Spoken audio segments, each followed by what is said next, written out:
Oh, hi, hello everyone, and welcome again to my blog. This is Operator214 speaking.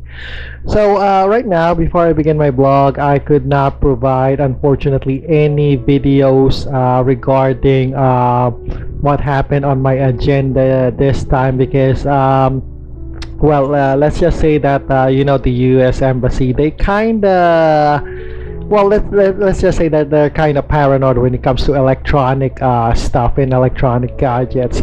So what happened right now is that unfortunately I wasn't able to bring my action camera with me during my recent escapade or agenda on the US Embassy to get a visa. So what I'm going to do right now is just basically just at least tell you in detail on what happened, but I'm not gonna provide any videos whatsoever, unfortunately. I hope you're not gonna get mad at me. But anyway, I'm gonna start with on what happened today on my agendas. Here's what happened. Despite being tired from yesterday's walk, I had to go out and go to the U.S. Embassy in the Rojas Boulevard, Manila, to attend my visa application because I can't really miss it. It's very important. And on my line of work, the U.S. visa is very important. It's like think of it as more like your license.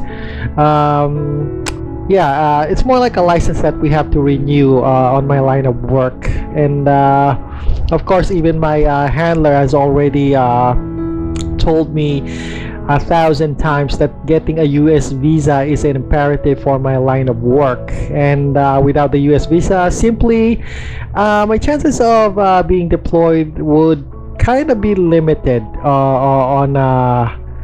just say limited.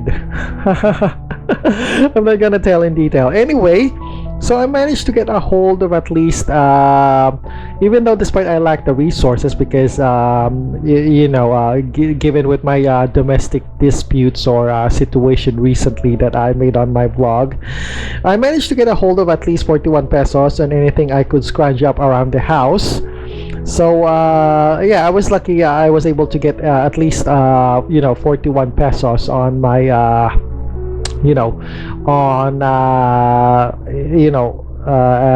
around the house. So basically the money is enough to get me on the LRT ride and a jeep ride to the US Embassy, but not enough money to go back home. So what it means is that I have to walk all the way back on my house, and it's what happened was it's just only a one way, or the money was just only enough for one way. So that's kind of bad on my part. So anyway, I just have to remember that when going to the US visa, going to the US Embassy to apply a visa, I would just like to say that I should, or anyone that would apply to apply for a US visa and going to the embassy, everybody should be mindful that the security given is very tight, and it's so tight that it's like an airport security. What do I mean with that? It means that we'll be doing 2 metal detectors, stuff like that, and searches, when absolutely no liquids and no electronic gadgets of any kind. Unfortunately, it's not exactly paranoia, but they have a reasonable reasons why they don't allow electronic gadgets and liquid water on that, because embassies are always a prime target for terrorist bombing. That's very understandable. But on our case, since we're just applying for a visa, it could be a bit of a discomfort for us because we kind of carry a lot of stuff nowadays, and that's the problem. So anyway, one more thing I should have to tell is that there should be no backpacks when you're applying for a US visa. So if you have a backpack, just leave it behind. Just carry all the paper documents. But on my case, I was fortunate enough that my office is just kind of like just only a few blocks away from the US Embassy.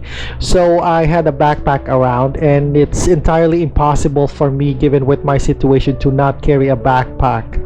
And it's highly impossible for me to walk back home without putting the supplies or equipment that I need on my backpack, such as liters of water, etc. So anyway, fortunately for me, like I said, my workplace is near the US Embassy. So what I did was I just basically left my my backpack to my workplace and let the security guard watch it over while I was away on getting a US visa. So on the backpack, I just took off my the documents that was given to me by my handler, so I could apply for the US visa, and that's it. So most of my stuff I left it behind on the office. So anyway, on the US visa, on the US Embassy ground, they had us wait for about an hour before letting us in. It's kind of like sorting out the applicants for a visa via alphabetical order. It's outside the embassy grounds. They have kind of like a long line there which sorts out applicants. And anyway, we had to wait for an hour, like I said. Now, once inside the US Embassy, you had to go through two metal detector booths. Then once inside, we had to go step by step process, which is the first booth was basically checking out the details on what you put in on your application form for a visa. But don't worry, the person who will be checking with that is a Filipino or Filipina, so they're just there to check the details if you accurately put them on on the application. So it's not exactly a consulate, they're just mostly like a checker. Now, I nearly got distracted on that first booth because apparently my photo ID was not something that isn't exactly, it's kind of like rejected by the checker because the image was basically badly stretched out. Yeah, that serves me right. I should have, but anyway, that picture was originally to be a passport photo, not exactly a US visa photo. And the US visa photo requires a 2x2 2x2 ID photo, and I kind of made a mistake on that myself because or maybe the developer on the photo ID, she just stretched it out. But anyway, point here is I got my photo was rejected at first. And good thing, I was quick thinking at that moment when they rejected that, because I could say, I could just say that, I just made a suggestion that an alternative photo ID that I had in mind.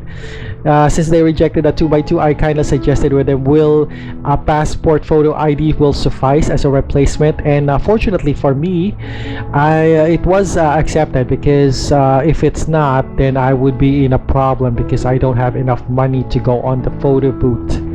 And the only money I had during that time was enough as a transportation fee. And the worst part is literally I don't have money on my wallet because I've already used it up. Yeah, that's kind of like a bad situation, imagine, but I did manage to get through it somehow.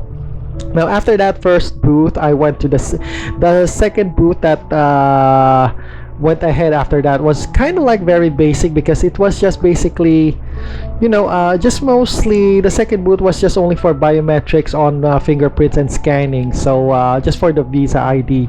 So of course you have to have both hands for that because they're taking your fingerprints. Now, the third is basically the last part on the visa application, which requires you to go on the third booth and be interviewed by the consular itself. So basically an American will be doing that, or a staff somewhere in the embassy, but basically that's the consular booth. And since on my case, my line of work is kinda, let's just say, they're already familiar with my kind of work, I was only asked with a few questions. They just told me how my number of years of experience on that kind of work. I just simply told them that I'm already in that kind of work for 14 years, and they Yeah, that's the only thing I could remember, to be honest. So yeah, I just told them that I am doing good. I have been on my working experience for 14 years, and they just asked me my job position on that. So I just only told them my my job position, and that's about it. The consular booth just told me that my visa application is already approved. So yeah, that's a good thing for me. I managed to accomplish it within well, actually, the whole process takes about an hour because of the waiting time. But if there's no waiting time, I could say it only will took at least 15 minutes to get that visa application finished, or maybe less. But the waiting time on that is the one that took most of my time. Now, here's the thing. That's the first part of my agenda. So the visa was not a problem. The second part also on my agenda on that day was basically take the DAAT medical exam. For those of you who are not familiar, DAAT is basically drug and alcohol test medical exam. It's very simple. You just put on a water cup, a cup, and then the med tech will just collect that and analyze it if there's an illegal substance. So you can finish that for about less than 10 minutes. Now, on my case, the second step took a while because I had to walk all the way from the USMC to the medical clinic, which is a little bit south. Yeah, a little bit south on the direction of the US Embassy. So it took me longer to walk rather than to take the exam. But once I finished the DAT exam, it was no big deal. I had it finished again with just only a few minutes, and after that, that's the part where I had to walk. I had to walk all the way back home.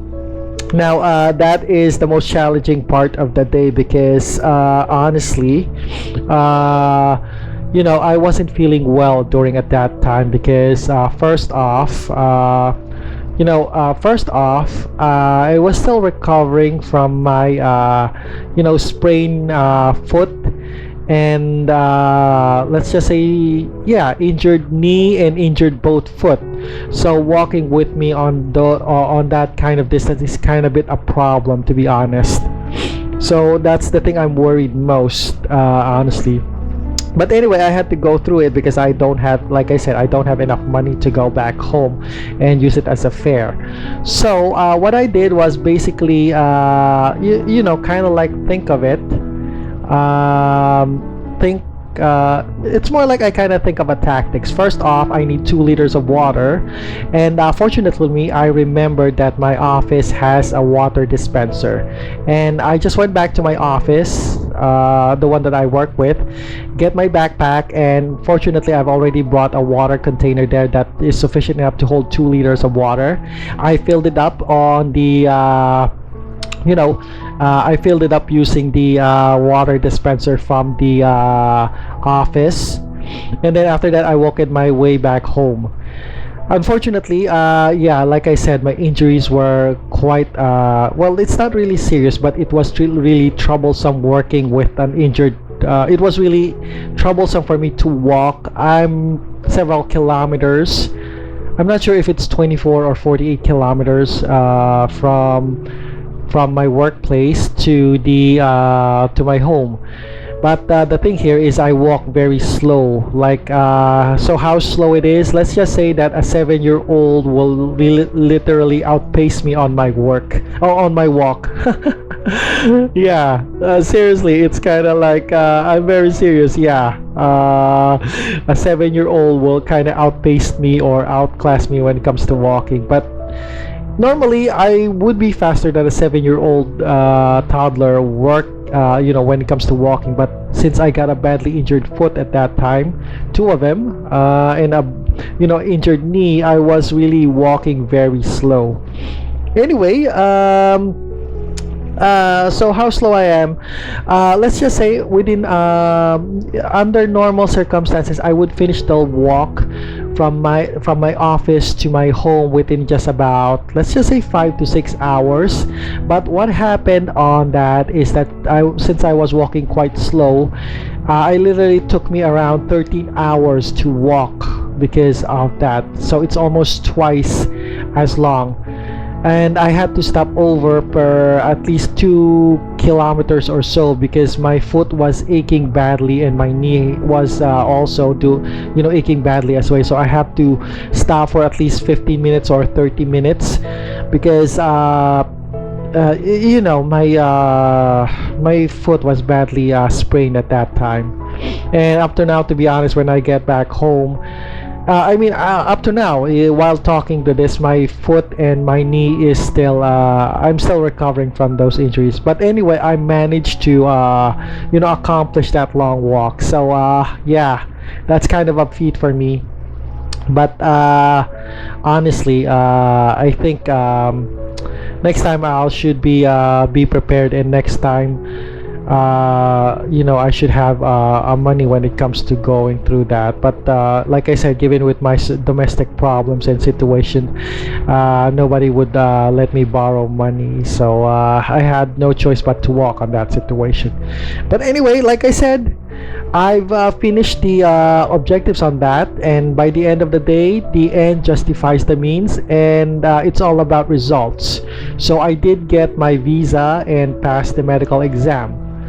So the only thing I have to do right now is just basically wait for my employer's word that on I will be dispatched, and that's it. So yeah, that's the thing that I have to narrate for now. So yeah, I don't want to take any longer because I still have to take a rest on my badly injured knee right now. So anyway, if you like my video, just click on that like and subscribe button and hit that notification bell. It will really help me a lot when it comes to the YouTube algorithm. So again, this is Operator 214. Have a great day, everyone, and see you again on my next blog journal sessions. So bye bye for now. Bye bye. See ya. Thank you a lot for listening. Bye bye.